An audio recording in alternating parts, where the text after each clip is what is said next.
Hello friends, welcome to one சிறப்பு சமையல். இன்றைக்கி நம்ம பார்க்க போகிற ஸ்பெஷல் ரெசிபி கோழி மிளகு வறுவல். இதில் வந்துட்டு நம்ம காஞ்ச மிளகாய் கிள்ளி சேர்த்து ஃப்ரெஷ்ஷாக மிளகு ஜீரகம்லாம் பவுட்ரு பண்ணி சேர்த்து செய்ய போகிறோம். ரொம்ப நல்லா காரசாரமாக டேஸ்டியாக இருக்கும்.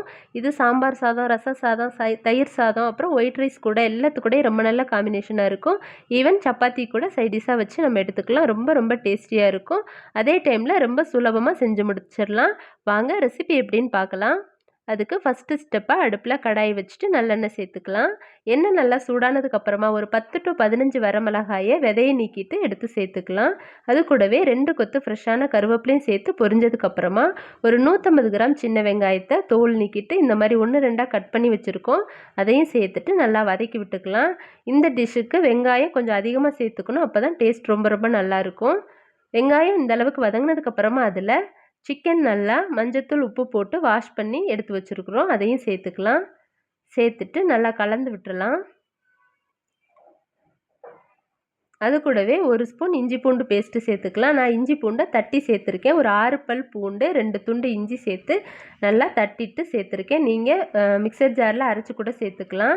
அது கூடவே 1/4 டீஸ்பூன் மஞ்சள் தூள், 1 ஸ்பூன் மிளகாத்தூள் சேர்த்துட்டு நல்லா கலந்து விட்டுறலாம். நம்ம எவ்வளோ சிக்கன் எடுத்துருக்கோமோ அதுக்கேற்ற மாதிரி உப்பு சேர்த்துக்கலாம். நான் 1/2 kg எடுத்துருக்கிறனால இந்த அளவுக்கு உப்பு சேர்த்துக்கிறேன். சேர்த்துட்டு நல்லா கலந்து விட்டுறலாம். ஒரு 2 to 3 மினிட்ஸ் கலந்து விட்டோன்னா சிக்கன்லாம் நல்லா சுருண்டு வதங்கி வரும். அதே டைமில் தண்ணி விட்டு வதங்கி வரும்.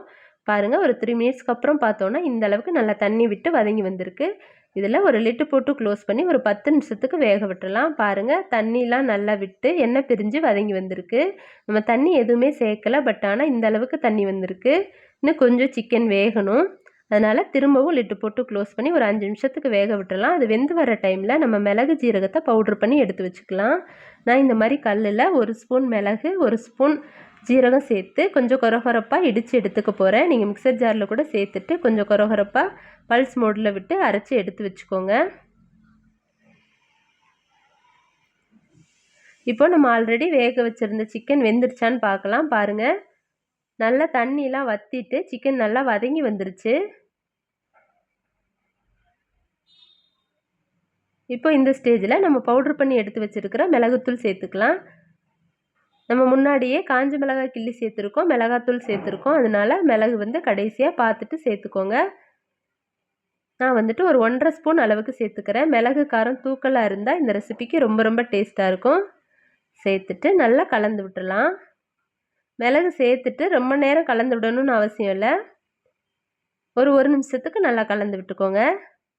கலந்து விட்டுட்டு கடைசியாக 1 கொத்தளவு ஃப்ரெஷ்ஷான கருவேப்பிலை எடுத்து அதில் சேர்த்துக்கலாம். சேர்த்துட்டு நல்லா கலந்து விட்டுடலாம். இப்போ பாருங்கள், நம்மளோட கோழி மிளகு வறுவல் எவ்வளோ கலர்ஃபுல்லாக சூப்பராக ரெடி ஆயிருச்சு. இது நல்லா காரசாரமாக ரொம்ப ரொம்ப டேஸ்டியாக இருக்கும். சாம்பார் சாதம், ரச சாதம், தயிர் சாதம், ஒயிட் ரைஸ் கூடலாம் ரொம்ப நல்ல காம்பினேஷனாக இருக்கும். சப்பாத்திக்கு சைடிஷாக வச்சு கொடுக்கலாம். இப்போ நம்ம இதை சர்வ் பண்ணிடலாம். நீங்களும் ட்ரை பண்ணி பாருங்கள். ட்ரை பண்ணி பார்த்துட்டு எப்படி இருக்குன்னு கமெண்ட் பண்ணுங்கள். நம்மளோட வான் சிறப்பு சமையலை சப்ஸ்கிரைப் பண்ணி நம்ம அடுத்தடுத்து போடுற வீடியோஸை மிஸ் பண்ணாமல் பாருங்கள். தேங்க்ஸ் ஃபார் வாட்சிங்.